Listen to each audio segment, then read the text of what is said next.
Allah, to shed more light. We have the pleasure to have with us over the phone our dear guest, Mr. Abdul Rahman, journalist and political analyst. Good evening to you, sir. Good evening to you. Hello to you and to the dear viewers. Thank you so much. Mr. Abdul Rahman, 4 rounds of talks took place yesterday and today, 3 rounds yesterday in Islamabad and 1 round of talks today between US and Iran. How did you follow, and is it enough to, is it too long or too short, these negotiations? Because for the normal people and the citizens, of course, it seems that they took 21 hours of negotiations, too long for a normal person. But for diplomacy, is it enough to discuss this critical issue? Well, all those rounds, I could file it under round 1 of negotiations. Yes. They sat together, both sides, the Iranians and the Americans, as well as the meddlers like Pakistan and other powers. They together made it clear to each other their demands. And I believe that the outcome of the first round throughout that past 2 days is one stage.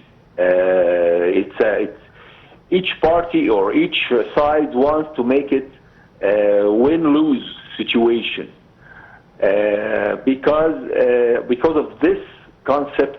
Of course, they will both lose if they play it win-lose. It should be win-win situation, and to reach that point of win-win situation, win-win for both sides and the whole world, it takes more time, and also it takes clear conscience from the two sides. And I believe this is hard to find. Of course, they both have hostilities against each other, and for each one there is a reason, of course. But of course, we are witnessing a very rare moment in history after the aggression and the unjust war, the American and the Israeli against Iran as a nation, as an existence, as a state, as a regime. Still, Iran is standing on its foot, and there is a leadership for this country, despite too many leaders were killed. But to reach that point that Iran leaders are still alive, I call it the second staff, or the second line, after the first line was murdered. This is a very important point to tackle upon, that nations do not die or die hard, the nations. Yes. You can end up a regime, but you cannot end up a whole nation like the Persian nation as a concept, as an idea, as a race. And of course, yes, according to the international reports, the U.S. until today did not achieve any of their targets that they have declared for their unjust war. Yes. Yesterday, when the talks started, many journalists and many channels were unable to know what's going on inside. It was closed meetings. At the start, it was indirect meetings, and then after this started direct negotiations. We did not know a lot of information about the meeting or the talks, except until the end. It ended, and the U.S. Vice President Vance make the press conference. What does this show? You are a journalist and know more. Well, of course, what's being declared is not has got nothing to do with what's beneath the tables.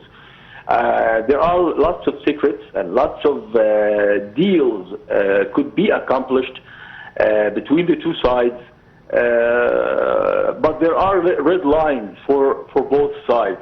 So between the red lines and between the hidden cards, there is still a window of hope to achieve a peace deal between the two sides, especially that we are witnessing lots of pressures, public pressures in the U.S. and political pressures from the Europeans and the Russians against the U.S. to find an end for this conflict, as well as always the personality of Mr. Trump is a dealer or is a businessman. So I believe he's playing the card, that hidden card of winning the contract of reestablishing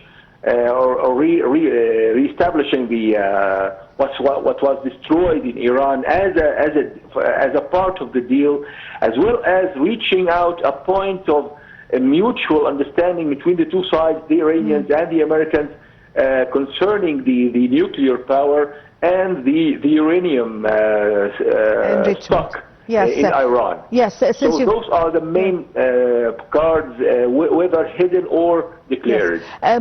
Mr. Abdul Rahman, you've mentioned U.S. President Donald Trump. He said in statements that whether U.S. makes a deal or not, no difference for him. It does not bother him, and the reason is because U.S. have won the war. Of course, this is total hypocrisy.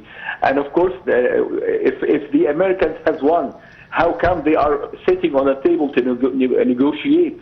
If they have really won, they would have been dictating orders to the Iranians to obey. But this is not how it's happening to the whole world, whether on the table or beneath the table. So I believe Trump is under pressure from the very beginning, when he was faced or involved in this war. The Epstein files were exploded in his face, and they made the pressure against him to go through this war. He didn't want it in the first place, and now he is covering up for his weakness and his obedience to the true makers of his decision, the true decisions maker today in Washington, not in Washington but in Tel Aviv. We all know that fact for sure right now. He's going through a war he didn't want according to the dictations of Tel Aviv. So he's covering up for his weakness and his lack of initiative on his own, or lack of control on his own decisions, by declaring statements that has got nothing to do with reality. Yes. For his part, participating in the negotiations in Islamabad in Pakistan, U.S. Vice President J.D. Vance said that U.S. wants to see an affirmative commitment that Iran will not seek a nuclear weapon program, and they will not seek the tools that would enable them to achieve the nuclear weapons. How did you see his statements? Well, of course, this is a clear and solid statement that represents the American side. And of course, Iran is demanded to respond to that. Not totally, not 100%. We can never strip Iran from its old nuclear power. That would be unjust, because this would mean that only Israel would be the only nuclear power in the whole region, whether in the Arabic East or the Middle East, and that represents a very dangerous concept and a very dangerous atmosphere we would be living in as Arabs. Among Arabs, when they find one power that is a hostile and an enemy to Arabs like Israel, and Israel now is supposed to be the only nuclear power in the whole region. Yes. So Iran, despite it's not an Arabic power, but it makes that control, that balance that balance needed, or that balance we lack as Arabs, so that no one single Arabic country possesses nuclear technology. This is a huge risk. We cannot have, and of course, I believe all of the Arabs should stand with Iran, not from a religious concept, by the best interest concept. We need that balance. We need other powers in the region, aside with Israel, that possess the nuclear technology and the nuclear weapons, of course. Yes. That would be, or maybe the hard alternative, which is, I see it impossible today, is for us or for other countries to possess a nuclear project, but this is not, of course, in the agenda today. Yes, you as Vice President J.D. Vance have held the press conference after they finished the talks, and he said, or yesterday in the middle of the talks, and he said that the talks with Iran have failed to reach an agreement. So he described the talks as failed. How did you see his choosing this word, as the negotiations have failed to reach an agreement?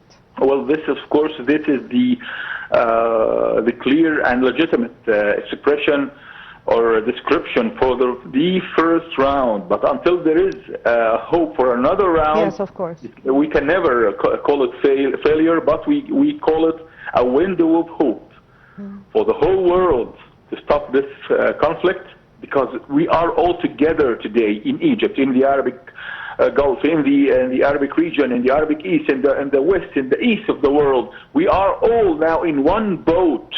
If this boat is being